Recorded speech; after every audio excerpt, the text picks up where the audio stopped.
In the beginning was the Word, and the Word was with God, and the Word was God. He was in the beginning with God. All things were made through him, and without him nothing was made that was made. For God so loved the world that he gave his only begotten Son, that whoever believes in him should not perish, but have everlasting life. For God did not send his Son into the world to condemn the world, but that the world through him might be saved.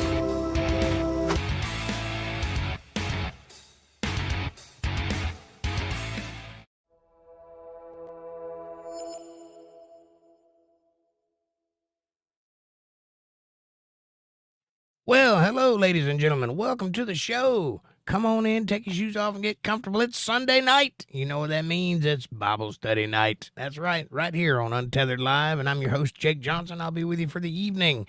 Welcome. Come on in. How was your weekend? Hey, Bubby Watts and Lisa Reen. Bubby Watts gets the gold star tonight. He was right on time. Lisa, you're right behind him. Welcome. Hope you guys are having a good time tonight so far. It's going to get better. We're in the great book of Judges, chapter 3, verse 4. That's where we left off last week. That's where we're going to pick up this week, and it's going to be exciting. And I hope you'll love it. So, what's been going on in your world? I had a nice man come by and look at my car, and he promises to be able to fix it. That remains to be seen. This is beyond man stuff. This is computer stuff, which is why I'm not fixing it. Something to do with some kind of sending unit or something. I'm not familiar with any of that. If it didn't come from the 80s or below, I can't work on it. So he says he can do something about it. Apparently my car's gone into limp mode, whatever that means. And it's just another way for a car company to get more money out of you, I think. Because there's nothing wrong with the car. It just won't run because it decided not to. Go figure. But while he was here, he showed a very nice act of kindness. He gave me a leather jacket and a nice helmet with all the bells and whistles for my motorcycle and 2 electric guitars and an amplifier just because he didn't want it anymore. And they're nice guitars. They're playable, giggable, nice guitars. One of them's got P90s on it. I don't have one of those, but I do now. P90s is a pickup, a type of pickup. Here, I'll show you.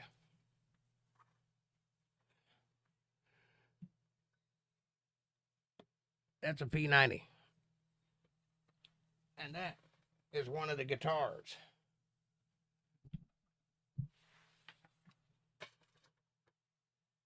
Complete with gig bags.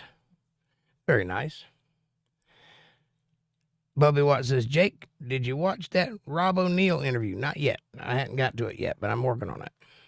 Lisa Reen says, birthday party for my 3-year-old grandson today, and I mowed the lawn. Now to relax and listen to the teaching. Let it wash over you. Well, happy birthday, grandson. I hope that he got everything his little heart desired. And I'm hoping to give you everything your little heart desires tonight.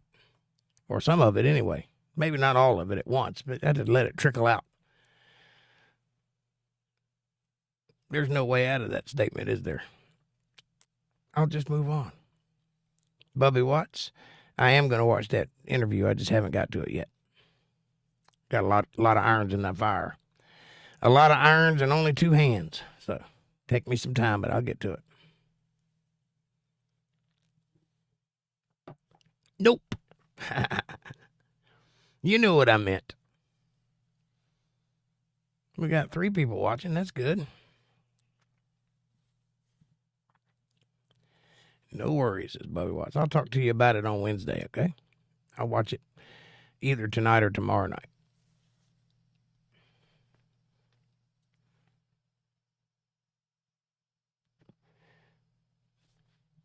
Well, Tuesday night. I forgot tonight's Sunday, not Monday. Got to get back on the schedule of doing Monday night. Hadn't done Monday night in a couple months. It's time to get back to it. Working on it. Tomorrow I got to go into work and do a little bit of odds and ends. I'm not getting paid for it. I just got to go do it because it didn't get done Friday or Thursday or whatever day it was. I think it was Thursday. Yeah, because Friday, Monday, and Tuesday's off because of the 4th of July. Long weekend. Very long. Hey, Tempe MBTV, what's up, buddy? I had a strange afternoon. I went into coal shed to get bird netting for the cherry tree and had a 5-foot bull snake stuck in the bag 6 feet up the wall. I was going for a baby sparrow's. It was going for a baby sparrow's nest. Woo. Did you kill it? I would have killed it.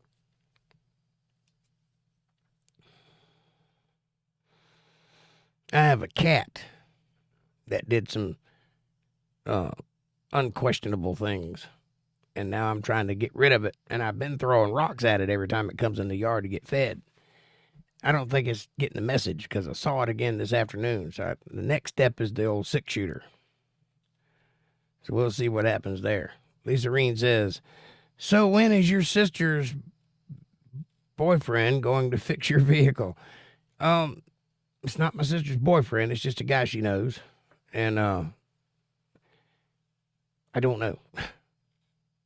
I have to get some new spark plugs and some gasoline and things like that before he'll start working on it. But we're going to eliminate one thing at a time. First is the spark plugs. Start with spark, and the next thing you find out if it's getting gas, and the next thing you find out, on and on and on, and then you get down to the computer stuff. But spark is the most important thing, so we'll fix that first. And we'll just go through it until we hit whatever the problem is, and that'll fix that. Because there's no way to find out what the problem is. It just doesn't run. It wants to run. It just won't. So, MBTV says, left me with a 5-foot bull snake entangled in this giant ball of a net. I had to get him out, and whoo boy, what a chore. Nah, I got him out of it. I would have killed him, but you're a better man than I am. Bubby Watt says, I'm going to try to watch the new Indiana Jones soon. You're going to hate it, but I hope you don't. MVTV says, my cats would decimate the rabbits. Only by 10%. Here until they associated it with me yelling and firing off a few rounds. Now just the sight of the pistol puts them inside and leaves me alone now. Smart move. So nice of him, says Lisa Reen. It is very nice of him not to charge me anything for that. It's very nice. And that he gave me 2 guitars, a helmet, and a leather jacket, and a nice leather jacket, not a piece of junk. It's genuine leather. Matter of fact, it's exactly like the leather jacket that I already own, only it's new. I'll take it. Jake, I've waited 7 years for this movie. I'm not gonna not watch it because people said it's bad. Hey, I didn't tell you not to watch it. I told you you were gonna hate it. But by all means, watch it. I'm gonna watch it too. But I already know I'm gonna hate it. I've hated everything else they've made in the last 20 years. Might as well hate this one too. That's not true. There's a couple of movies I've enjoyed. Top Gun Maverick was pretty sweet. Star Trek Picard Season 3 was pretty good. Strange New Worlds is teetering on sucking, but it's still watchable. The other one's not watchable. I mean, literally hurt my brain, not watchable. So we'll see. I can't imagine the same people that did The Last Jedi is going to make a good movie involving another franchise, Indiana Jones. I can't imagine that. But whatever. MBTV says, damn, your car ought to break down more often. I know, right? 2 guitars, an amplifier, a leather jacket, a helmet with all the bells and whistles. I mean, it raises up in the front. It's a full helmet, but it raises up in the front. And it's got 2 shields. One of them is tinted, so it's like sunglasses. vents all over it. Very nice helmet. And he's going to fix my car. And with the guitars, I got like 5 sets of strings, a tuner, a couple of those little whirly things that nobody ever uses. These. You know the thing. I don't even know what that's for. I don't care. It's nice of him. And a capo. A nice capo. MVTV says, Strange New Worlds has yet to go to any Strange New Worlds. 1883 was damn good, though. I haven't seen 1883. Is that the one that's like the spin-off of Yellowstone, but it's in reverse? I haven't seen. I saw a little Yellowstone, but I couldn't get into it. Bubby Watt says, I heard mixed things about the new Indiana Jones, honestly. Yeah, so have I. But there's different people that have different opinions. I love the new Blade Runner movie that came out a couple of years ago. I have mixed feelings about Blade Runner 2049, which is the one you're referring to. It was a good movie, but it was also a series of paintings that really had no plot. It was only good because I saw Blade Runner. So, you know, had it been without Blade Runner, it would not have been a good movie. But it was beautiful. Very well done. And they used miniatures in that. Very little CGI. Better than the original, if you ask me. Now, hold on there. That's going a step too far. It was not better than the original. Not by a long shot. But that also depends on which original you're referring to, because they re-released it like 5 times with different endings and one with narration, and they couldn't make up their mind. MVTV says, yeah, Yellowstone prequel, but has 0 to do with the other series other than the name, far as I could see. Gotcha. Hard to love these remakes when you grew up with all the original classics and has their unique impact. True. Very true, MVTV. Bubba Watt says, yeah, but the first Blade Runner is a series of paintings too. Yeah, but it was cut together a lot faster. It didn't linger as much as 49 did, 2049. I'm not saying it was without fault. I'm just saying it was better edited, I guess you could say. But you're right, it was a series of paintings also. I thought the first one was a little boring. Yeah, well, when did you see it?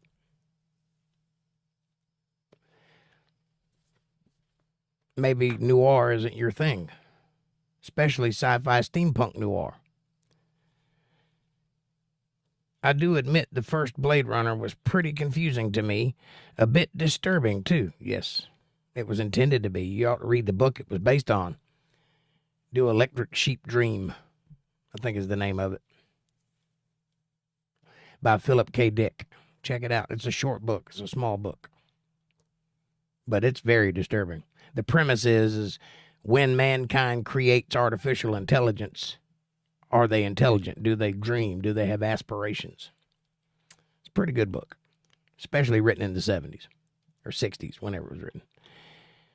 Do androids dream of electric sheep? That's it. That's the correct title. I knew it was something like that. But I could see why you would think the first Blade Runner was a little boring and possibly confusing, because it was slow, but it's a noir. It's supposed to be slow. That's kind of the point. Noir is about the shadows. It's literally what the word means. Noir means black or darkness, however you want to translate it. So it's about the shadow play, not the story that's unfolding in front of you. It's about what's in between the lines. 2001: A Space Odyssey is a classic, but whoa boy, was I stunned at the effects, but kept waiting for something to happen, then for a bit of howl, then super WTF. Well, let me tell you what. Space Odyssey may be the most boring movie ever printed to film. May be the most boring one. It's also the most amazing one, because that film was shot in 1967. It was released in 69. And it holds up to this day. Its effects are better than the real thing. When you see the reason that you've got all these conspiracy theorists out there saying that space is fake is because it doesn't look as good as 2001 Space Odyssey. That's how good that movie is. It's so realistic that it could have actually happened. It just didn't, you know. But everything in it makes perfect sense. Everything in it is perfectly logical, except for the big monolith thing. You forget that. I'm talking about just the visual effects of it.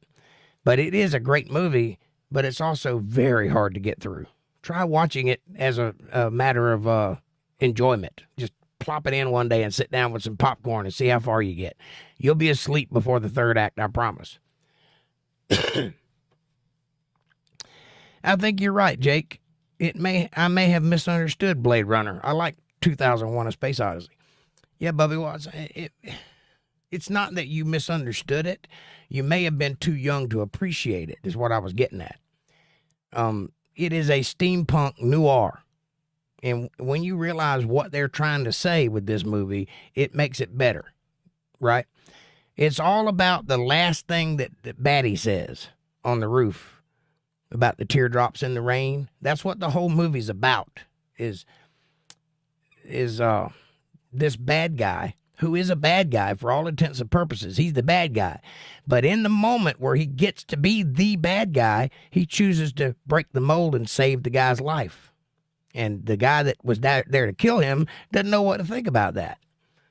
And so it changes his perspective on life, and that's what the movie is really about. The rest of it is just window dressing. All right, we got about 4 more minutes.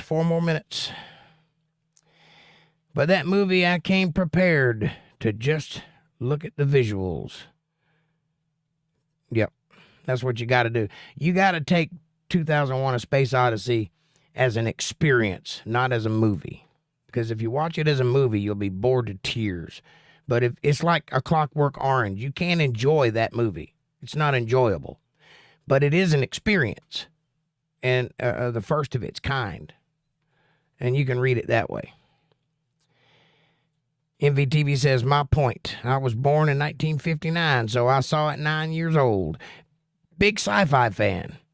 Just too young past the spectacle. Sure recall Hal going rogue, though. Hey, April, good to see you, sweetheart. How are you? How was your weekend? Bubby Watt says, also, don't get me wrong, Jake. I like the first Blade Runner. It's a great franchise. Yeah. I don't think it was ever intended to be a franchise, though. That it wasn't made with that in mind. But it is a good movie. April, ma'am, good evening, says MVTV.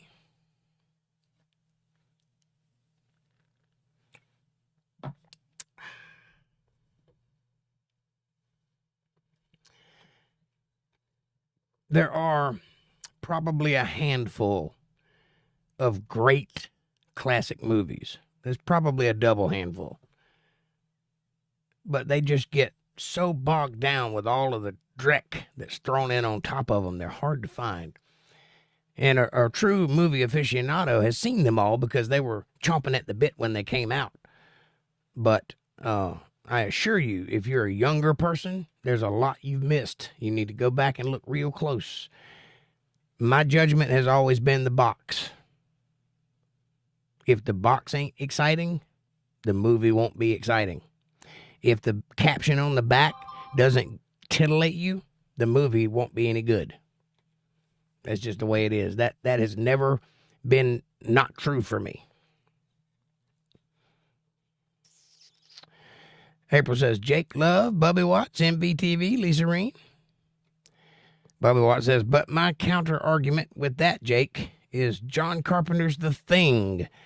Oh, and that movie's makeup and visuals are great, but there's also so little in the movie in terms of mystery. Well, there's a reason for that. It's because it's a remake of an older movie called The Thing from Mars or something like that. That might not be the right title. I think it is. It's a black and white 50s movie, and they tried to stay with the general premise Although, you know, The Thing from Mars is about the monster. I mean, The Thing. John Carpenter's The Thing is about the monster. And it is excellent, considering when it was made. I mean, it don't really hold up. It's kind of stringy looking, but for when it was made, the guy that did the effects on that movie, he really did something special. April says, I'm all right, y'all. Good to see everyone. Excellent. Hey, April, how are you today? Says Bubby Watts. April says, I agree, Jake. Thank you, ma'am. MVTV says, oops, Alien. The first being the classic referred to.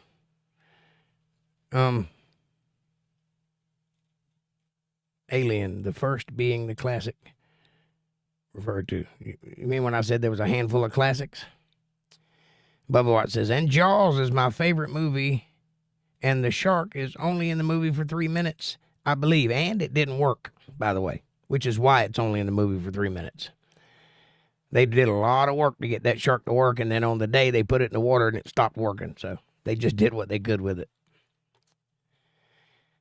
It's been a long day. Go figure. Just relaxing. Really don't feel like doing much. So I'm taking my time with everything, says April. I hear you, sweetheart. Me too. I haven't been able to do anything, but that's beside the point. MBTV says, try again. Alien. The first is a top classic. The second, Aliens, is much better to watch. That's because the first is a horror movie, and the second is an action movie, and action movies are always better to watch. And that's a unique thing about the Alien franchise. They started that trope. Before that, if a sequel was made, it was made in the same vein as the original. Aliens took that genre and flipped it on its head. So it's no longer a horror movie, which the first one was, very much about confined spaces and claustrophobia and not being able to get away from the bad guy and all that. And they turned it into an action flick with big Marines and shoot-em-ups everywhere and lots of special effects and an alien. And the third one was a prison movie. Was not very well received. And so forth and so on. The only thing they didn't manage to do is make a good aliens comedy. Oh, yeah, that was Starship Troopers, which was in itself an allegory for other things. And the good guys in that movie are the bad guys in reality. That's what he was trying to say. Paul Verhoeven is an excellent movie maker, by the way. I recommend everything he's ever made, starting with RoboCop. That's not the first movie he ever made. That's where I'd say start, though.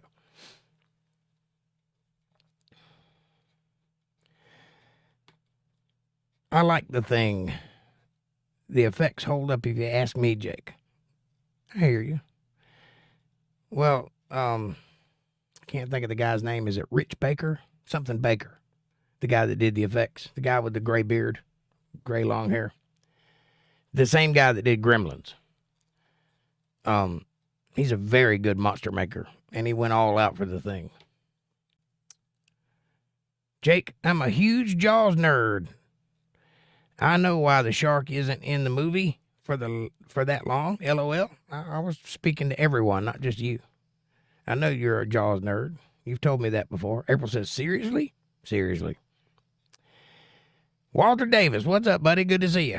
Good evening, everybody. MVTV says, hey, Walter. April says, Walter, love, good to see you, hun. Walter says, hi, Jake, April, Bubby, Montana, and Lisa Reen. All right, it is 8:25. You guys ready to get started? Enough movie talk. Let's get down to why we came here. Let's go down, shall we?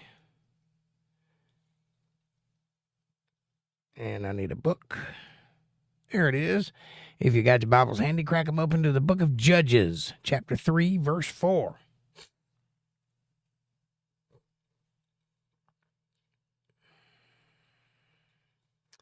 And it reads, let me get a drink of coffee.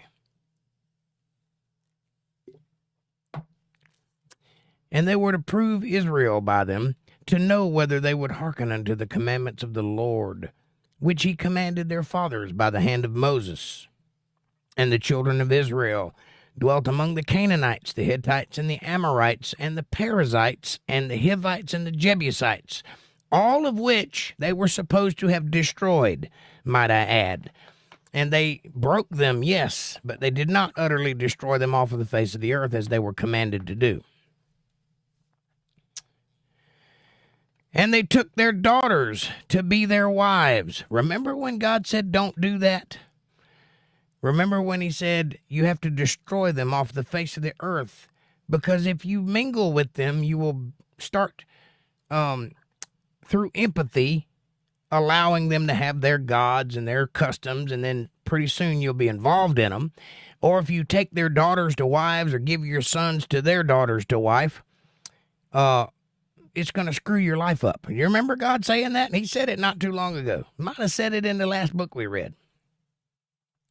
And here they are, first generation, taking the daughters of the Canaanites, Hittites, Amorites, Perizzites, Hivites, and Jebusites to wife, and gave their daughters to their sons, and served their gods, lowercase g.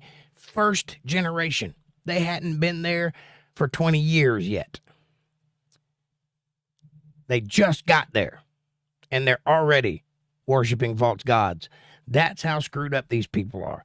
That's why God stepped back and stopped messing with them. That's why there's a divide between man and God, because it only takes a generation to change everything.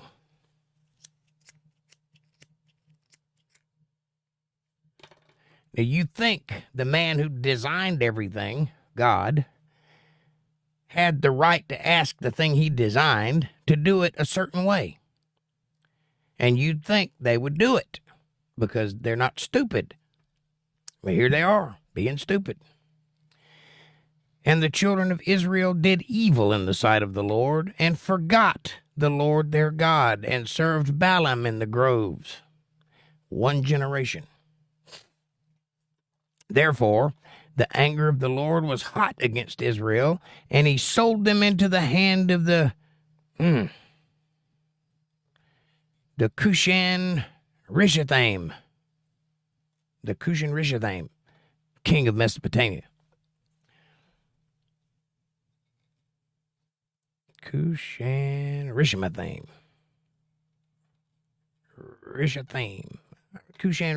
that's it. And the children of Israel served Cushan Rishathaim 8 years. 8 years they were slaves to this king because they went right in there and started worshiping other gods.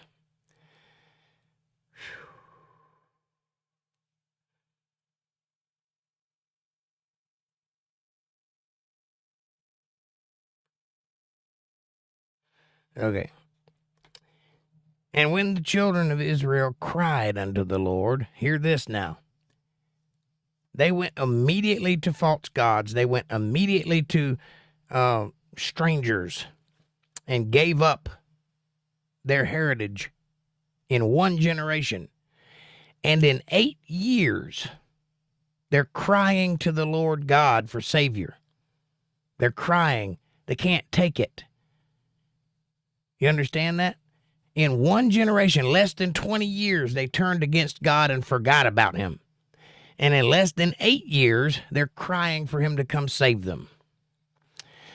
So the Lord raised up a deliverer to the children of Israel, who delivered them, even Othniel, the son of Kenaz, Caleb's younger brother. Remember, Caleb was the servant of Joshua, or the armor bearer of Joshua, or the right-hand man of Joshua, the big general that conquered much of these people. So this is his younger brother. So this guy's still alive, which means less than 50 years have passed. And all this has already taken place. And the Spirit of the Lord came upon him, and he judged Israel and went out to war. And the Lord delivered Cushan-Rishathaim, king of Mesopotamia, into his hand. And his hand prevailed against Cushan-Rishathaim. I can't say that word. Cushan-Rishathaim. That's it. Cushan-Rishathaim. I got it. Yes. I'll mess it up the next time, watch. And the land had rested for 40 years. And Othniel, the son of Kenaz, died. And the children of Israel did evil again in the sight of the Lord. No sooner than the man died. Here he goes again. And the Lord strengthened Eglon, the king of Moab, against Israel because they had done evil in the sight of the Lord. What evil are they doing? They're worshiping false gods. Commandment number 1 for a reason. And he gathered unto him the children of Ammon and Amalek, and went and smote Israel, and possessed the city of palm trees. Anybody care to guess where that is? So the children of Israel served Eglon, the king of Moab, for 18 years. That's 3 times as many years as the first time. They're not going to learn then either. But when the children of Israel cried unto the Lord raised them up a deliverer, Ehud, son of Gera, a Benjamite, a man left-handed. He's a southpaw, this guy. And by him the children of Israel sent a present unto Eglon, the king of Moab.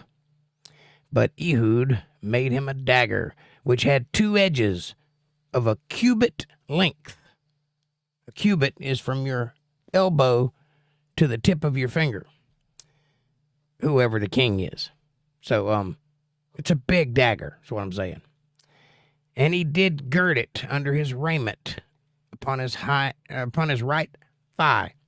Now remember, Ehud is left-handed, so he will attack from the left side, leaving his right side open because he's attacking left-handed.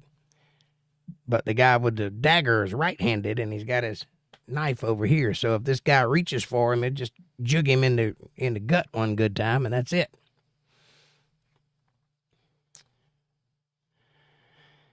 And he brought the present unto Eglon, king of Moab, and Eglon was a very fat man. And when he had made an end to offer the present, he sent away the people that bear the present. So it's just him and the king. But he himself turned again from the quarries that were by Gilgal, and said, I have a secret errand unto thee. Wait a minute, did I miss something?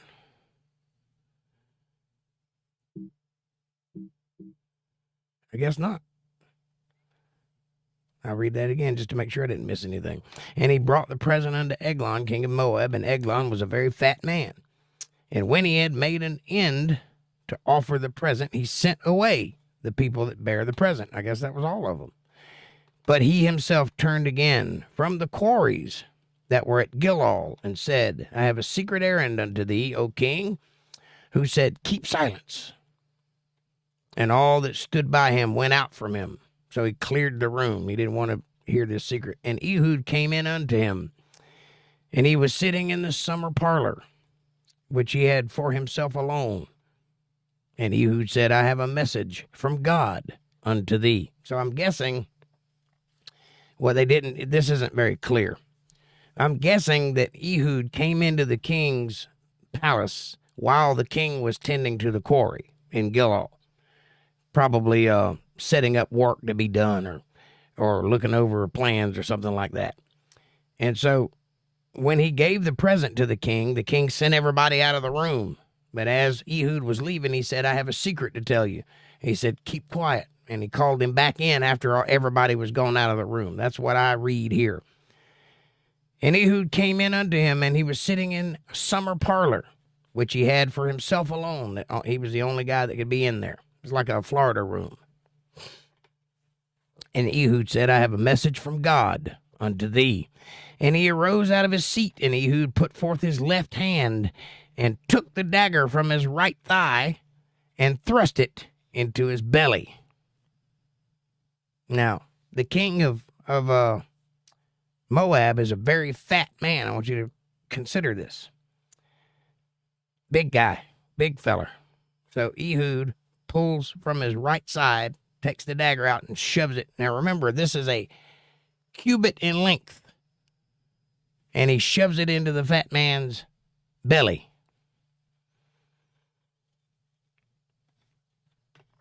And the haft also went in after the blade, the hilt.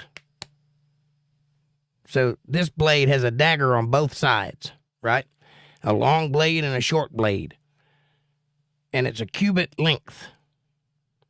So the whole dagger went into this man's belly, a cubit inside of him.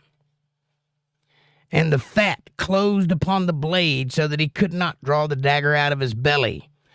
And the dirt came out, the dirt that was in his ripples, in his folds. That's disgusting, by the way. Then Ehud went forth through the porch and shut the doors of the parlor upon him and locked them. And when he was gone out, his servants came in, and when they saw that, behold, the doors of the parlor were locked, they said, surely he covereth his feet in the summer chamber. Surely he's in there doing business. We better not disturb him. And they tarried until they were ashamed, and behold, he opened not the doors of the parlor, well, just because he had a dagger in his belly.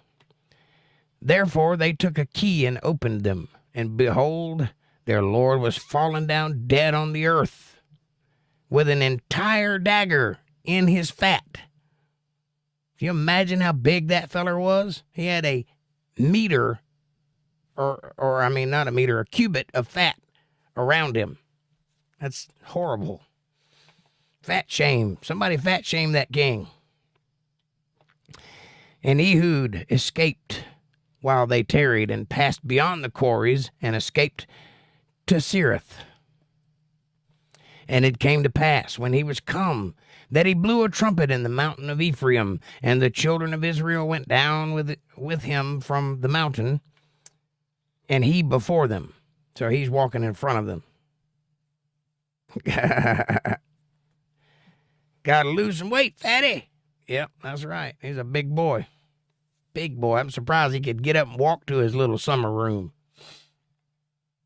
And he said unto them, follow after me, for the Lord hath delivered your enemies, the Moabites, into your hand. And they went down after him, and took the fjords of Jordan towards Moab. That word is not ford, it's fjord. It's a Scandinavian word. And suffered not a man to pass over. And they slew of Moab at the time about 10,000 men, all lusty and all men of valor. And there escaped not a man. So they were horn dogs, I guess. They were all lusty, or maybe they were good looking, who knows. Either way, they killed them all.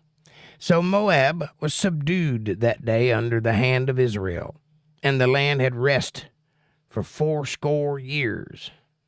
That's 80 years. And after him was Shamgar, the son of Anath, which slew of the Philistines 600 men with an ox goad. Anybody know what a goad is? And he also delivered Israel. And the children of Israel again did evil in the sight of the Lord when Ehud was dead. So it seems like when they get delivered, they wait till the guy that delivered them dies, and then they go right back to their old ways again. Look down. And the Lord sold them into the hand of Jabin, king of Canaan, that reigned in Hazor, the captain of whose host was Sisera, which dwelt at Harosheth of the Gentiles. And the children of Israel cried unto the Lord, for he had 900 chariots of iron, and 20 years he mightily oppressed the children. Remember, first it was 8 years, then it was 18, and now it's 20. And Deborah, the prophetess, for all you men out there who like to claim that the Bible is patriarchal or women, first prophetess mentioned in the Bible in the Old Testament. That means a female that prophets for God. The wife of Lapidoth, she judged Israel at the time. So not only was she a prophetess, but she was a judge. Deborah. That's a woman of power, by the way, because in those days, judges were more like miniature kings. They had power over the community.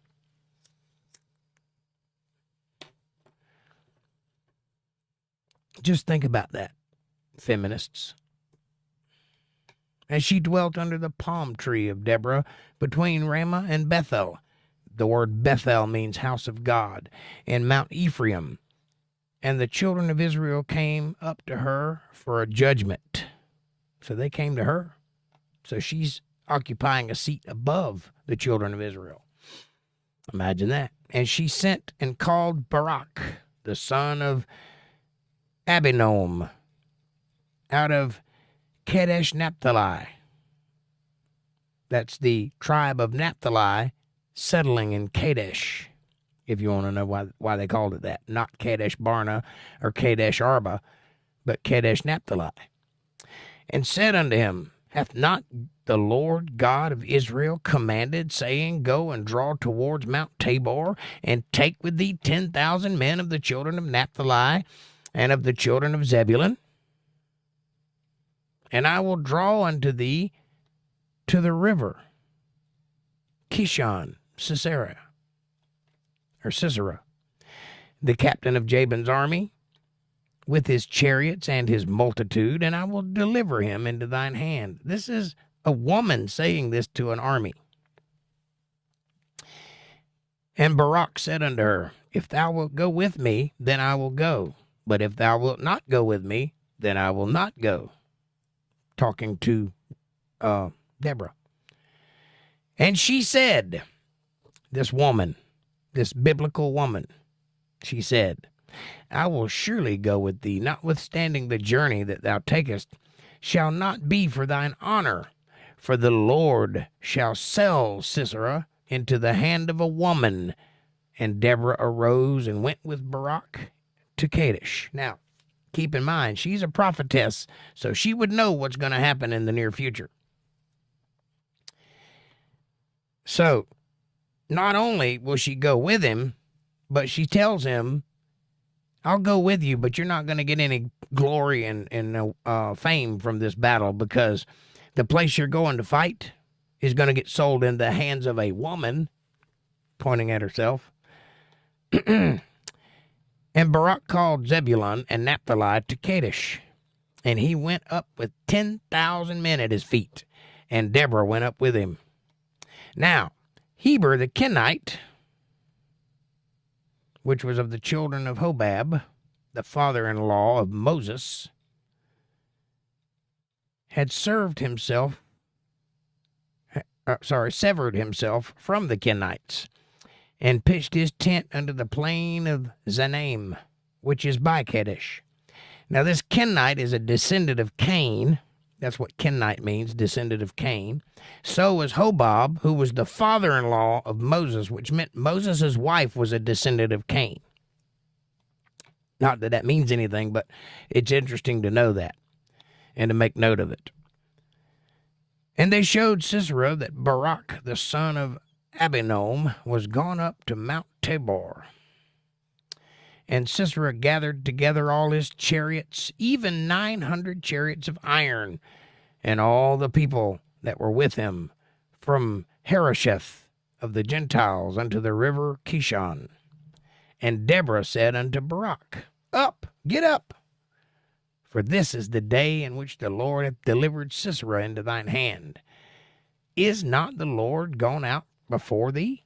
Do you not believe that God is already on the battlefield waiting for you? So get up and go. Go join him. So Barak went down from Mount Tabor, and 10,000 men after him. And the Lord discomfited Sisera, and all his chariots, and all his hosts, with the edge of the sword before Barak. He didn't even get there yet, and they're already getting beat. So that Sisera lighted down off his chariot and fled away on his feet.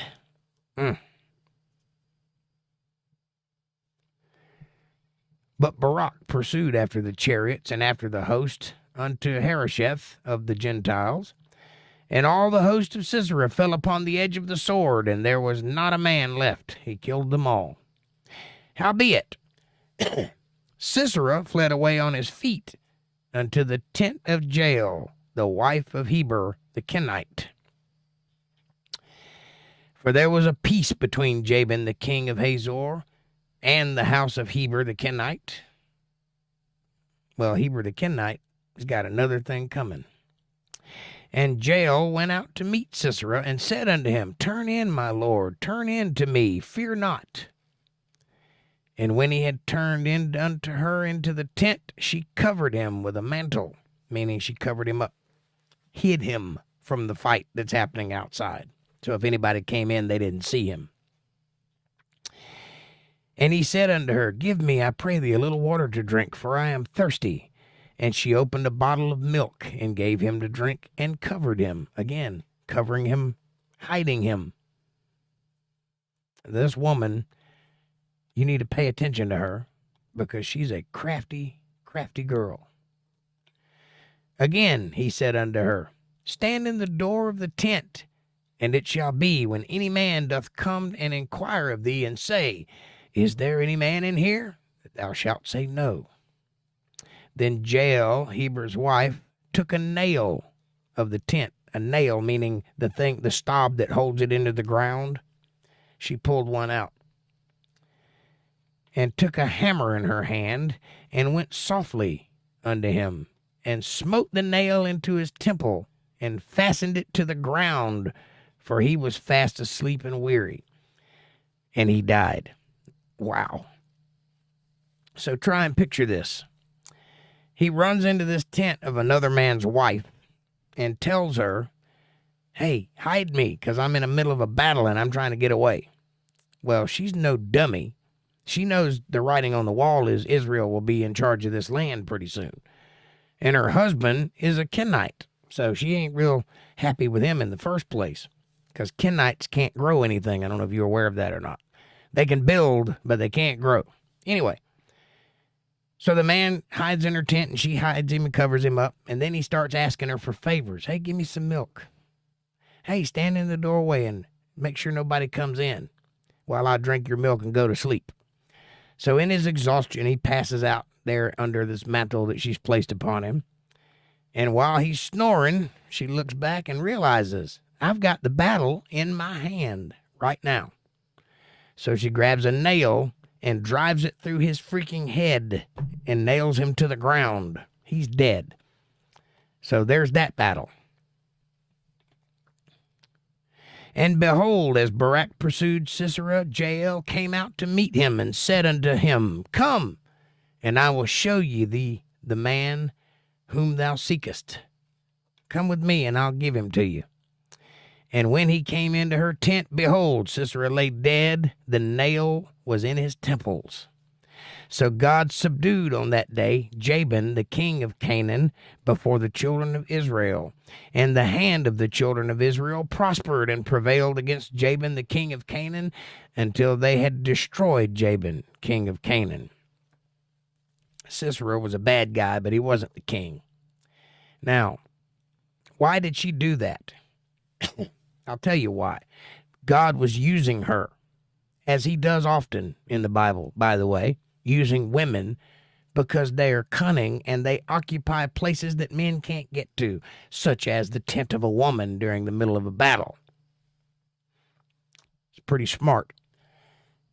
Then sang Deborah and Barak, the son of Abinoam, on that day, saying, Praise ye the Lord for the avenging of Israel, when the people willingly offered themselves. Hear ye, O kings, give ear, O ye princes. I, even I, will sing unto the Lord. I will sing praise to the Lord God of Israel. This is the woman that just nailed a man to the ground, praising God for his victory. That's a true follower of God. Lord, when thou wentest out of Seir, when thou marchest out of the field of Edom, that's Esau's territory, Edom, the earth trembled and the heavens dropped, and the clouds also dropped water. It rained. The mountains melted from before the Lord, even that Sinai from before the Lord God of Israel. In the days of Shamgar, the son of Anath, in the days of Jael, The highways were unoccupied, and the travelers walked through byways. The inhabitants of the villages ceased. They ceased in Israel until that I, Deborah, arose. That I arose a mother in Israel. This is very much a female's tale.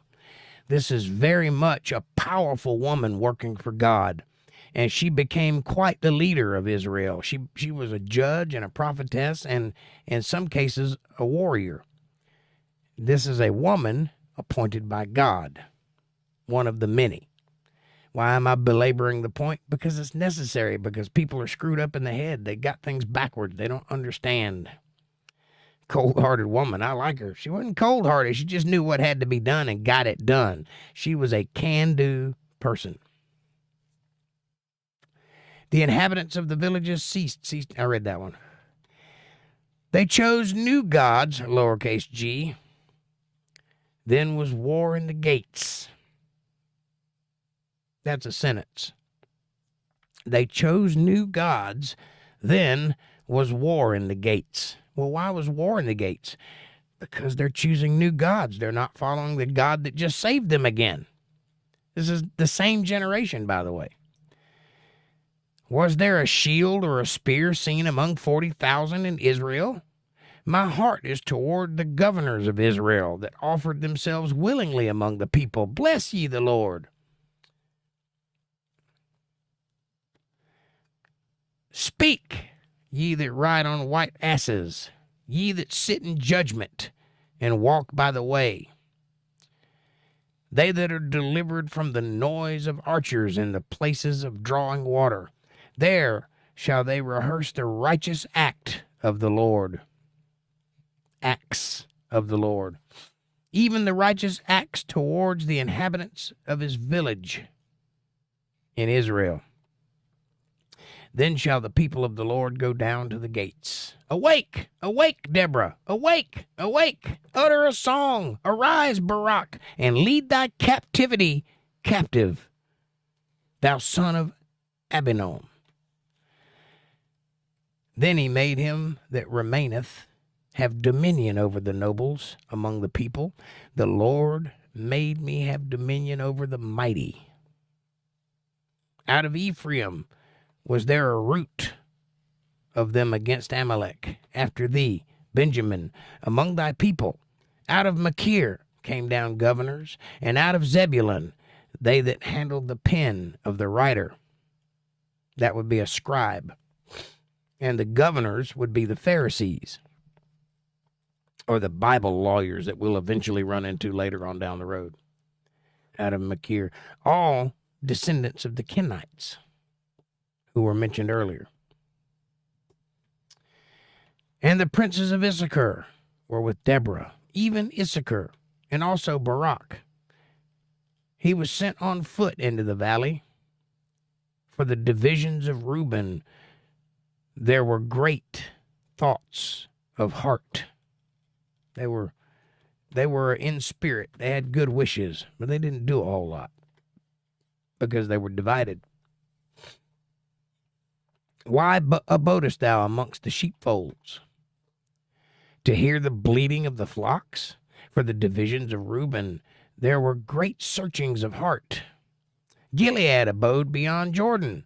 And why did Dan remain in ships? Asher continued on the seashore and abode in his breeches. Zebulun and Naphtali were a people that jeopardized their lives unto the death in the high places of the field. So the Naphtali and Zebulun were the warriors. Everybody else was kind of doing their own thing. Remember, there are 12 tribes. Only 2 of them are fighting right now. The kings came and fought. Then fought the kings of Canaan and Tanakh by the waters of Megiddo. They took no gain of money. They fought from heaven. The stars in their courses fought against Sisera. The river of Kishon swept them away, that ancient river, the river Kishon. O my soul, thou hast trodden down strength. Then were the horse hooves broken by the means of the prancings of their mighty ones. They were so heavy with armor that their horse hooves broke as they pranced on the battlefield. Curse ye, Meroz, said the angel of the Lord. Curse ye bitterly the inhabitants thereof, because they come not to help of the Lord, to the help of the Lord against the mighty. Blessed above women shall Jael, the wife of Heber, the Kenite, be. Blessed shall she be above women in the tent. That's the nomads that roam that area. He asked water, and she gave him milk. She brought forth butter in a lordy dish. She put her hand to the nail, and her right hand to the workman's hammer. And with the hammer she smote Sisera. She smote off his head, when she had pierced and stricken through his temples. And at her feet he bowed. He fell, he laid down. At her feet he bowed, he fell. Where he bowed, there he fell dead. Keep in mind, this is still a song, by the way, which is why it's written so weirdly.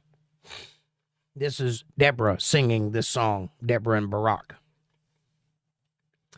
The mother of Sisera looked out at a window and cried through the lattice, Why is his chariot so long in coming?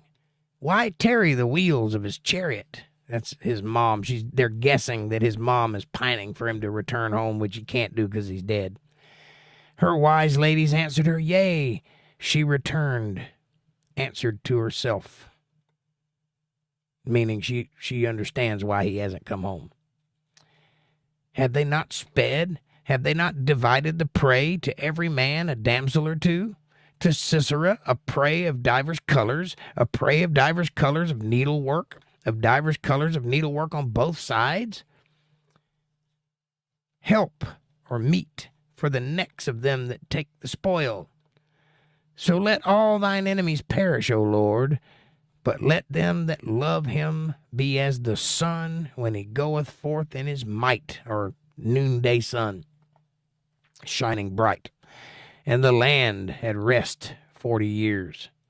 So just that battle, just killing Sisera, caused 40 years of peace to happen. That's why Jael is blessed among the women in the tent, because she really won that battle for all these people. 10,000 men fighting this battle on one side, and she, by her little lonesome and her dainty little fingers, won that fight. And the children of Israel did evil in the sight of the Lord, and the Lord delivered them into the hands of the Midian 7 years. Midian is where Moses went to get his wife when he left Egypt. All right, so we're in that same area right now. Moses' father-in-law is from Midian. He was the ruler of Midian. And the hand of Midian prevailed against Israel because of the Midianites, the children of Israel made them the dens which are in the mountains, and the caves, and the strongholds. Now, what are they talking about? You ever see, like a History Channel or Discovery Channel, and they find these cliffs with these holes digged in them, and they look like houses dug into the side of a cliff? Or they find these underground cities that go down 5 or 6 or 7 levels, and they have no idea who made them or when? The Bible just told you. In the land of the Midianites, which is that desert area where they find all these things, they not only had dens, which were made in the mountains, but they had caves and strongholds. A stronghold is a big box that you can't penetrate. And that word has been used to describe forts and fortifications and locations that can't be penetrated. And so it was, when Israel had sown, that the Midianites came up, and the Amalekites, and the children of the east, even they came up against them, and they encamped against them, and destroyed the increase of the earth, till thou came unto Gaza. Gaza, not Giza, Gaza. And left no sustenance for Israel neither sheep nor ox nor ass. I mean, they took up everything. There was no food to be had. There was no way to survive. There were too many people and not enough resources. For they came up with their cattle in their tents, and they came as grasshoppers for the multitude. For both they and their camels were without number, and they entered into the land to destroy it. This is one of the earliest examples of migration gone bad. They came with the intention of destroying the land. And Israel was greatly impoverished because of the Midianites, and the children of Israel cried unto the Lord. And it came to pass, when the children of Israel cried unto the Lord because of the Midianites, that the Lord sent a prophet unto the children of Israel, which said unto them, Thus saith the Lord God of Israel, I brought you up from Egypt. I brought you forth out of the house of bondage, and I delivered you out of the hand of the Egyptians, and out of the hand of all that oppressed you, and drave them out from before you, and gave you their land. And I said unto you, I am the Lord your God. Fear not the lowercase g gods of the Amorites, in whose land ye dwell, but ye have not obeyed my voice. And that's what we're here for, ladies and gentlemen. That is the sentence that describes it all. Why is all of this happening? Because you have not obeyed my voice, says God. And there came an angel of the Lord and sat under an oak, which was in Ophrah, which is where you get all your free cars from, that pertained unto Joash the Abiezrite, from Abizom, I presume, the Abiezrite. And his son Gideon threshed wheat by the winepress to hide it from the Midianites. So he's trying to prepare. He's a prepper, Gideon is. Trying to prepare so that the Midianites don't eat it all up.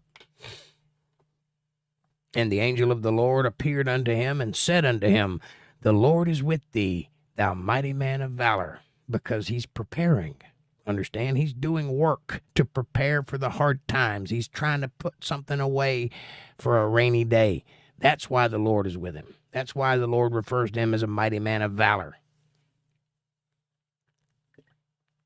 And Gideon said unto him, O my Lord, if the Lord be with us, why then is all this befallen us? And where be all his miracles which our fathers told us of? Does that sound familiar? Saying, Did not the Lord bring us up from Egypt? But now the Lord hath forsaken us. Really? You can't figure out why? And delivered us into the hands of the Midianites. No, you delivered you into the hand of the Midianites. God didn't have anything to do with that. That was all you, worshiping false gods. And the Lord looked upon him and said, Go in this thy might, and thou shalt save Israel from the hand of the Midianites. Have not I sent thee? And he said unto him, O my Lord, wherewith shall I save Israel? Behold, my family is poor in Manasseh, and I am the least in my father's house. Now, God has an affinity for scrawny runts of the litter, because oftentimes he picks the least of the men to do the job, or the women. And the Lord said unto him, Surely I will be with thee, and thou shalt smite the Midianites as one man. Depart not hence, I pray thee, until I come unto thee, and bring forth my present, and set it before thee. And he said, I will tarry until thou come again. So the angel is telling him to wait. I'm going to bring you something that'll help you, but don't leave until I get back. And he agrees. And Gideon went in and made ready a kid and unleavened cakes and an ephah of flour. An ephah is a container, not a breastplate. That's an ephod. And the flesh he put in a basket. And he put the broth in a pot and brought it out unto him under the oak and presented it. And the angel of God said unto him, Take the flesh and the unleavened cakes and lay them upon this rock and pour out the broth. And he did so. Then the angel of the Lord put forth the end of the staff that was in his hand, and touched the flesh and the unleavened cakes, and there rose up fire out of the rock, and consumed the flesh and the unleavened cakes. Then the angel of the Lord departed out of his sight. That was God's presence with the angel of the Lord before this man, Gideon. Imagine his surprise when he looked and saw that happen. And when Gideon perceived that he was an angel of the Lord, Gideon said, Alas, O Lord God, for because I have seen an angel of the Lord face to face. Yeah, if I saw an angel, I'd believe too. I believe anyway, but you get my point. And the Lord said unto him, Peace be unto thee. Fear not, thou shalt not die. That's a nice promise to have from an angel. Then Gideon built an altar there unto the Lord, and called it Jehovah Shalom, which means God's peace. Unto this day it is yet in Ophrah of the Abiezrites. And it came to pass the same night that the Lord said unto him, Take thy father's young bullock, even the second bullock of 7 years old, and throw down the altar of Baal that thy father hath. Gideon's dad worships Baal in the same tent where the angel was. So he's saying, knock down that altar and grab his kids and let's go. And cut down the grove that is by it, and build an altar unto the Lord thy God upon the top of this rock, and in the ordered place, which is the highest place. And take the second bullock, and offer a burnt sacrifice with the wood of the grove, which thou shalt cut down. And then Gideon took 10 men of his servants, and did as the Lord had said unto him. And so it was, because he feared his father's household and the men of the city, that he could not do it by day. So he did it by night.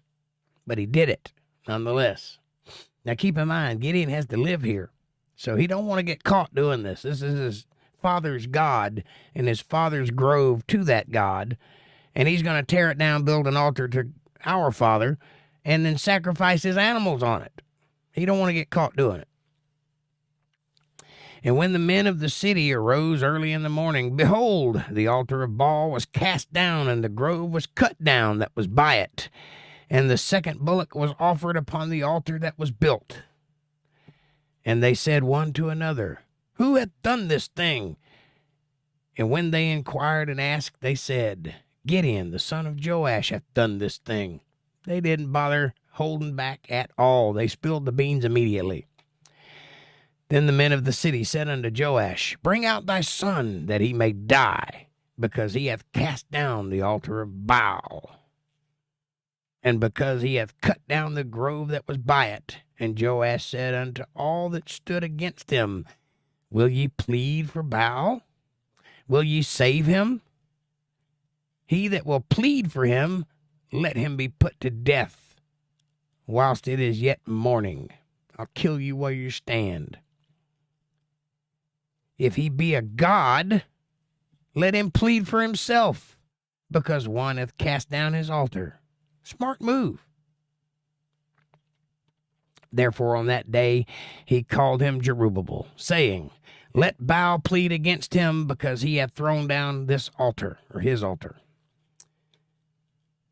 Then all the Midianites and the Amalekites and the children of the east were gathered together, and went over and pitched in the valley of Jezreel. But the Spirit of the Lord came upon Gideon, and he blew a trumpet, and Abiezer was gathered after him. That's all of the Abiezrites. And he sent messengers throughout all Manasseh, who also was gathered after him. And he sent messengers unto Asher, and unto Zebulun, and unto Naphtali, and they came up to meet him, or them. And Gideon said unto God, If thou wilt save Israel by mine hand, as thou hast said, behold, I will put a fleece of wool on the floor, and if the dew be on the fleece only, and it be dry upon all the earth beside it, then shall I know that thou wilt save Israel by my hand, as thou hast said. Now keep in mind, Gideon is a tiny runt, the smallest of his brothers. He doesn't believe he can save Israel. He knows that the angel told him he could save Israel. He knows that the angel told him to go. He don't think he can do it. So he's asking for affirmation here. This is Gideon, a man whom God has already shown himself to by taking his sacrifice in person, asking God to give him a sign. I'm going to lay this blanket down, and in the morning when it dews, I want the whole ground to be dry except for that blanket. And if that happens, I'll know you mean business. And it was so, for he rose up early in the morrow and thrust the fleece together and wringed the dew out of the fleece, a bowl full of water.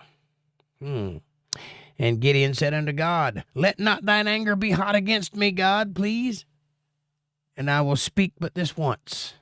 Let me prove, I pray thee, but this once with the fleece. Let it now be dry only on the fleece, and upon all the ground let there be dew. He asks him twice. That first sign wasn't enough. Let me just reverse it. And God did so that night, for it was dry upon the fleece only, and there was dew on all the ground. Then Jerubbaal, who is Gideon, remember Jerubbaal is Gideon. Jerubbaal means he fought against Baal.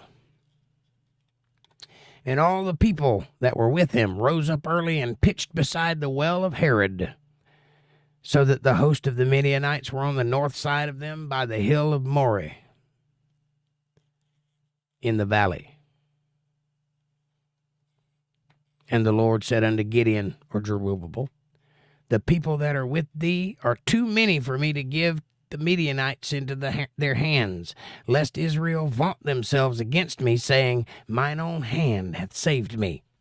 God is telling Gideon a wise thing here. He goes, you got a big army here. If they go and fight and win, they're going to say they won.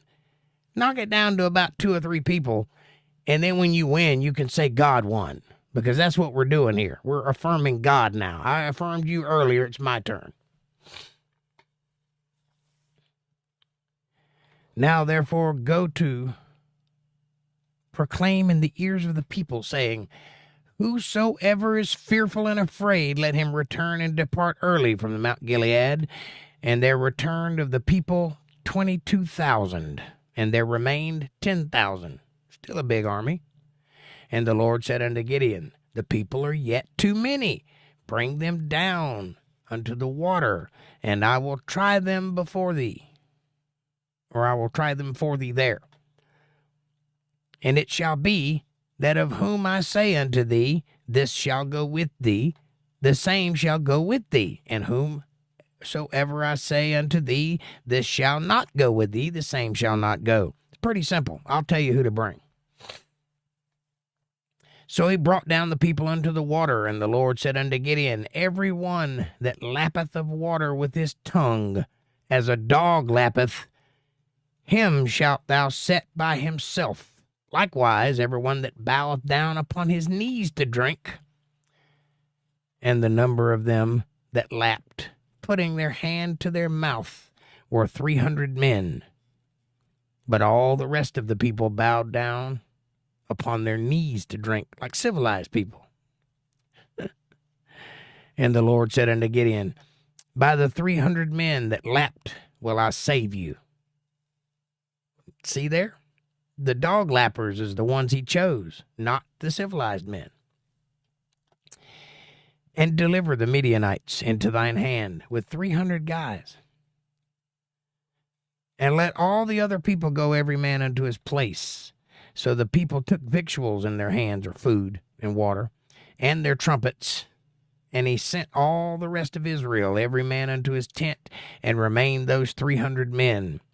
And the host of Midian was beneath him in the valley. And it came to pass the same night that the Lord said unto him, arise, get thee down unto the host, for I have delivered it into thine hand. Meaning, you better hurry, they're coming. But if thou fear to go down, go thou with Purah, thy servant, down to the host, and thou shalt hear what they say. And afterwards shall thine hands be strengthened to go down unto the host. Then went he down with Purah, because naturally he was terrified, probably of the dark. This is a scrawny feller we're talking about here. His servant outside, to the outside of the armed men that were in the host. And the Midianites and the Amalekites and all the children of the east lay along in the valley like grasshoppers for multitude, and their camels were without number, and as the sand by the sea for multitude. There were thousands of camels and thousands of men just laying out, strung all over the place. And when Gideon was come, behold, there was a man that told a dream unto his fellow, and said, Behold, I dreamed a dream, and lo, a cake of barley bread tumbled into the host of Midian, and came unto a tent, and smote it, that it fell, and overturned it, that the tent lay along. And his fellow answered and said, This is nothing else save the sword of Gideon, the son of Joash, a man of Israel. For into his hand God hath delivered Midian and all the host. Now this is his men believing in him, this scrawny, afraid of the dark feller, who is the least of his kin. These men, these warriors, they know they've got a good leader on their hands because they know God appointed him. And they're not dumb. They've seen this game before. And it was so, when Gideon heard the telling of the dream, that the interpretation thereof, that he worshipped and returned into the host of Israel, and said, Arise, for the Lord hath delivered into your hand the host of Midian, these 300 dudes. And he divided the 300 men into 3 companies, 100, 100, and 100. And he put a trumpet in every man's hand, with empty pitchers and lamps within the pitchers. And he said unto them, Look on me, and do likewise. And behold, when I came to the outside of the camp, or when I come to the outside of the camp, it shall be that, as I do, so shall ye do. In other words, monkey see, monkey do. I'll lead this army, but you do exactly what I do. When I blow with a trumpet, I and all that are with me, then blow ye the trumpets also on every side of all the camp, and say, The sword of the Lord and of Gideon. So Gideon and the 100 men that were with him came unto the outside of the camp in the beginning of the middle watch. That's about midnight. Or maybe it's first light. Could be that. I think first watch starts at dark. Second watch, third watch. So middle watch would be morningish. And they had but newly set the watch. In other words, it just started. And they blew the trumpets and brake the pitchers that were in their hands. I'm assuming that they're using the empty pitcher to amplify the trumpet. I'm not really sure. Maybe they're just using it as broken glass sound. I don't know. And the 3 companies blew the trumpets and brake the pitchers, and held the lamps in their left hands, and the trumpets in their right hands, to blow withal. And they cried, The sword of the Lord and of Gideon. This reads like a Mel Brooks production. And they stood every man in his place round about the camp, and all the host ran and cried and fled. In other words, they startled them, and they all ran away. And the 300 blew the trumpets, and the Lord set every man's sword against his fellow, even throughout all the host. And the host fled to Bethshittah and Zererath, and to the border of Abel-Maholah and Tabbath, unto Tabbath. And the men of Israel gathered themselves together out of Naphtali, and out of Asher, and out of Manasseh, and pursued after the Midianites. And Gideon sent the messengers throughout all Mount Ephraim, saying, Come down against the Midianites, and take before them the waters unto Bethbara and Jordan. Then all the men of Ephraim gathered themselves together, and took the waters unto Bethbara and Jordan. And they took 2 princes of the Midianites, Oreb and Zeb, and they slew Oreb upon the rock Oreb, and Zeb they slew at the winepress of Zeb, and pursued Midian, and brought the heads of Oreb and Zeb to Gideon on the other side of Jordan. And that's where we're going to stop for today, ladies and gentlemen. We'll pick up tomorrow night, 8/1. Be there. Don't miss it. Man, what a fantastic read that was tonight. It was exciting. I hope it touched your heart and causes you to reach out and dig deeper into the Word of God and delve into what He says and see what He means by that. Until then, though, won't you do me a favor and hit that subscribe button and press the bell icon so you get notifications of when I'm going to be online. Smash that like button. It's free, it's effortless, and it's right in front of you, and it really does help the channel with the algorithms, and it helps us get recommended to other people, so won't you do that, please? Share this video with somebody you love. Better yet, share it with somebody you don't love. Bring them into the family. Make them part of the fold. Be part of their solutions, not part of their problems. Leave comments down below and let me know what you're thinking about. Question me, curse me, bless me, challenge me, confront me, conform me, drink my Kool-Aid. Make your own Kool-Aid as long as you're thinking critical. That's what I want. Critical thought coming from that brain of yours. And hey, if you love the Word of God and you can see the value in what I'm trying to build here, or if you feel led to send your tithes, offerings, or love offerings, or if you promised to do so a couple of times, or if you just like to pat me on the back and say, hey, nice job, Jake, I get what you're doing, I want to help out, you can do that. You can support my work by going to paypal.me/jakejohnsonband. Or if you're a CashApp user, you can go to $JakeJohnsonBand. Every little bit helps. It's a blessing to me. It's a win-win. God notices these things. We do live in a reciprocal universe. And now, after being a man of honor and doing everything in my power to be worthy of that support, I will answer all of your questions and comments. Bring it on. How's it going, folks? Did you enjoy the read? Did you learn anything? Do you feel touched? Do you feel confused? Are you scared of angels? You tell me what's going on in your heart. Let me see what I missed in the chat.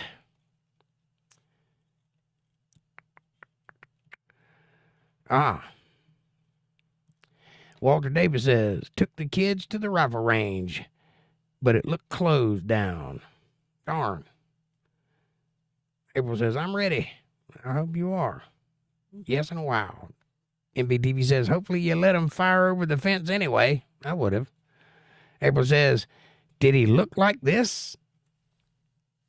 Yeah. Joking. Continue.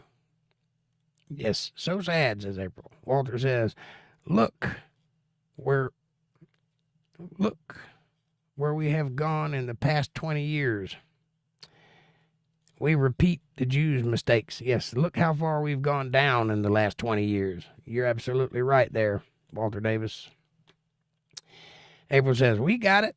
Jericho, says Bubby Watts. Get loose some weight, fatty. You got to lose some weight, fatty. April says, no. Yes. Bubby Watts says, sticks and stones may break my bones, but there's always words to trigger a feminist. Amen, brother. That's right.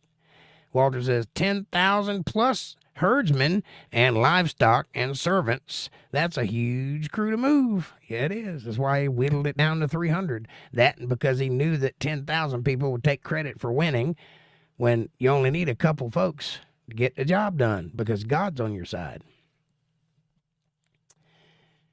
Wow, says Bubby Watts. April says, OMG. Walter says, cold-hearted women, I like her. Cold-hearted woman, I like her. Well, she wasn't cold-hearted. She was a very warm-hearted woman, but she knew what had to be done. Talking about jail. April says, yep. Kevin says, hey, what's up, Kevin? Good to see you, buddy. Hey, MYTV. And Walter. Don't say hey to me. That's fine. Kevin says, good to see you, love. Oh, April says, Kevin, good to see you, love. Bubby Watts says, what's up, Kevin? ATL says, good ease. Good evening, ATL. Welcome to the show. April says, hello, ATL. Good to see you. ATL says, hello, Miss April Rain. You get all the respect in the channel. You know that? Nobody says Mr. Jake.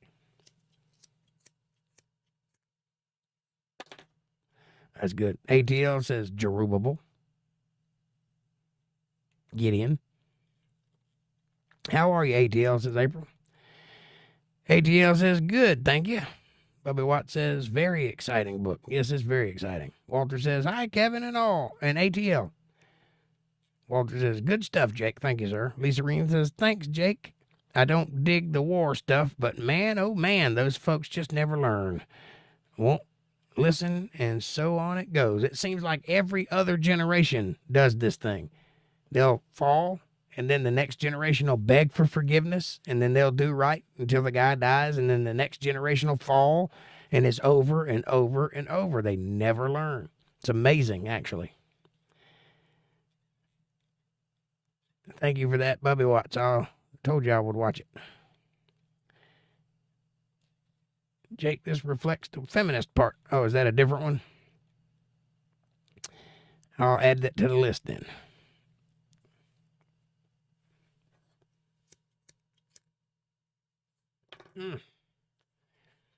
All right, that's the bottom of the chat.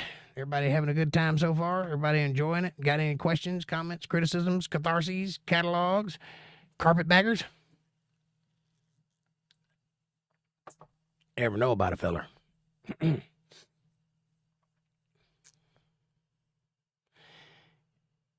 It's only 30 seconds. You can watch it afterwards. Okay?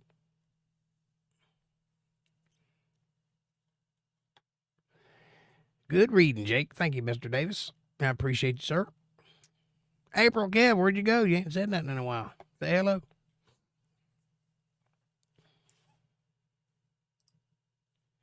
Lordy, lordy. Pardon me, for I was rude, but that wasn't bad manners. That was good food.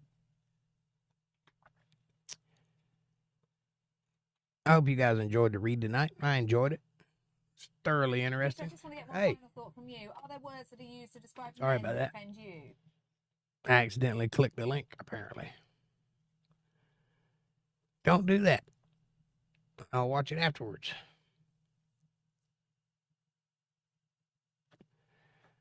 Snuck up on me. Where'd everybody go? I'll stop reading and people bail on me. Fireworks are over again tonight. Fireworks all over again tonight. Guess I will go out with a bang. Night-night, folks. God bless. Are you leaving us, Lisa Reen? Well, I'm glad you came. Thank you for being here. Enjoy the fireworks. Bang, bang, bang. Bubby Watt says, but anyways, Jake, I gotta cut it short. So I'll see you tomorrow in the next Bible study. See you, Bubby Watts. Thank you. Thank you for being here. Walter says, Lisa Reen, yeah, I'm not into the killing of people, but sometimes it's the only way to go. That's true. And everybody that God tells you to kill, it's okay to kill them. But it ain't okay to kill people if God don't tell you to. God bless you too, Bubby Watts. Thank you for being here, buddy. Good night, Lisa Reen and Bubby, says Walter. And good night.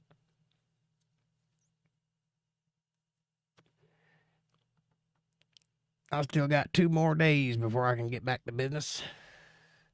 Because apparently Tuesday is the 4th of July. I didn't know that. Now I know it. That's why the fireworks are going off. People can't wait till Tuesday. Either that or they get to go to work on Monday. I don't know. My boss is taking off for the 3 days.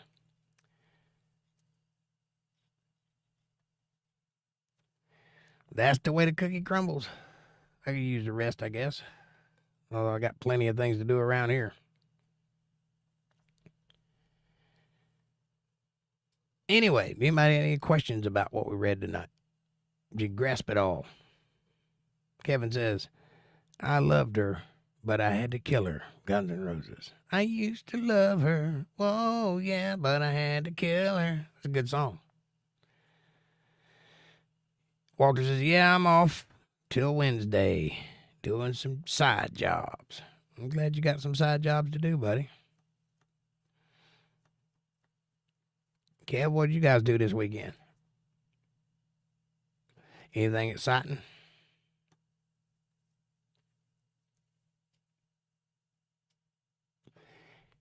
Walter says, Kev, I love and relate to that song. Me too. Somewhat.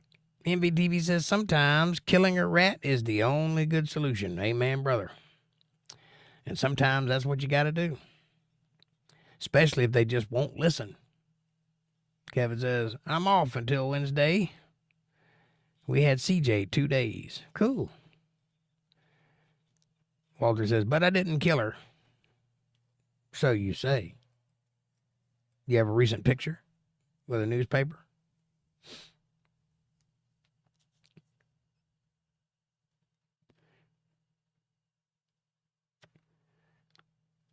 Anyway, I ain't crazy about it. Now I have the flu. Oh, no. That's not good, Kev.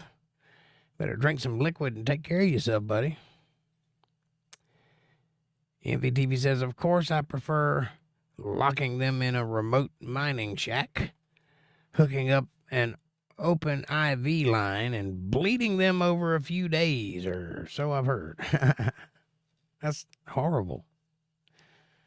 I'd just as soon kill them if I had to. I can call her right now. We talk every week. Still good friends. I'm just teasing you, man. I don't think you actually killed her.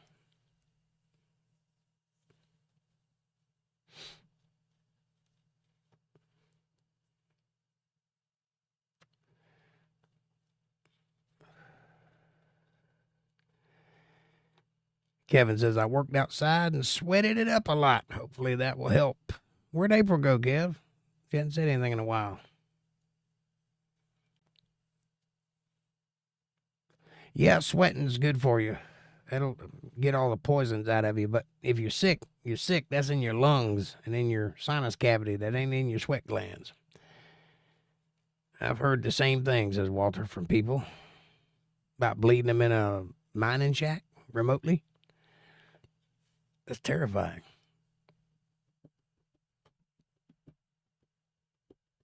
Nope, not me. If God ever calls me to the battle, I'm going to try to get it done as quickly as possible and with as few people as possible.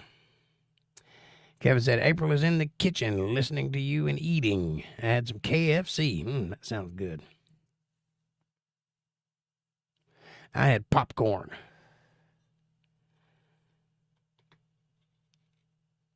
In the coal region of Pennsylvania. Yeah, well, I imagine if you're going to hook somebody up in a coal mine, that's the place to be. That is what they do there. I've heard stories of people that get the black lung and all that. I'm glad I didn't live in that part of the world, because I'd be one of those people. Plenty of two-legged rats. Happily, I haven't run into too many the last year. That's right. Well, unfortunately, I have, and they're everywhere. But I've ran into some good folks, too. Real good folks doing real nice things. And it's a blessing to see, because the world is severely lacking in the good folks department. That's why it's good to have all of you here, because I know every one of you are good folks. Try to do the right thing. And that's a blessing, and I'm glad to be part of that. And if anything I've done has brought you all together, that's a blessing too. I'll take it.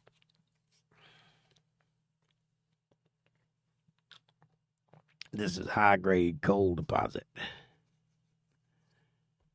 Powder River Formation, like 1 trillion tons, but the most still in the ground.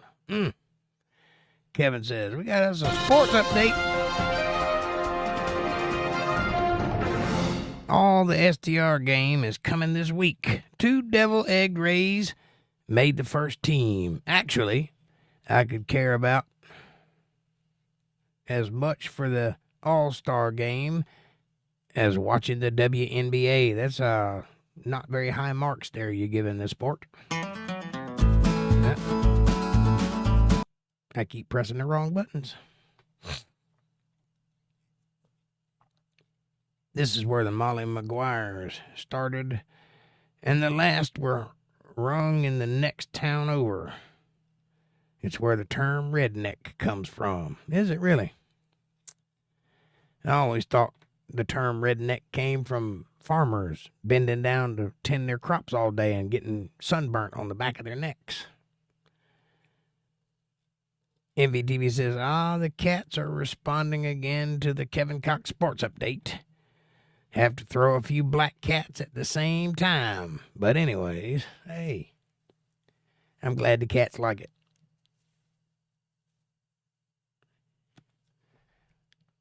I worked hard on it. I put in music especially tuned to cat ears. If anyone here has ever watched a full WNBA game, then you were bored, says Kevin. Walter says, Centralia is about 10 miles from here. I figure there's 250 years of all energy to power America there.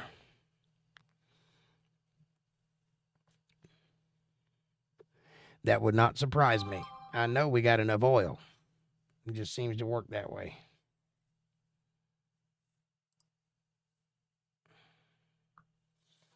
Sorry, just checking my phone. I thought it dinged for me, but it dinged for somebody else.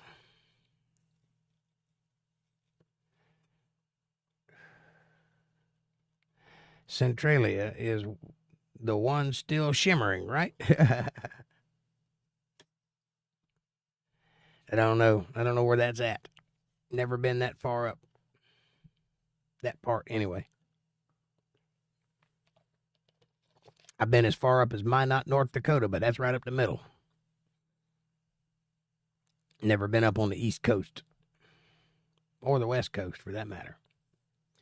I've never been to the West Coast. I've been as far out as Kansas, and I've been as far up as Minot, and as far down as Key West. That's it. That's all the traveling I've done. But I did a lot of it back and forth.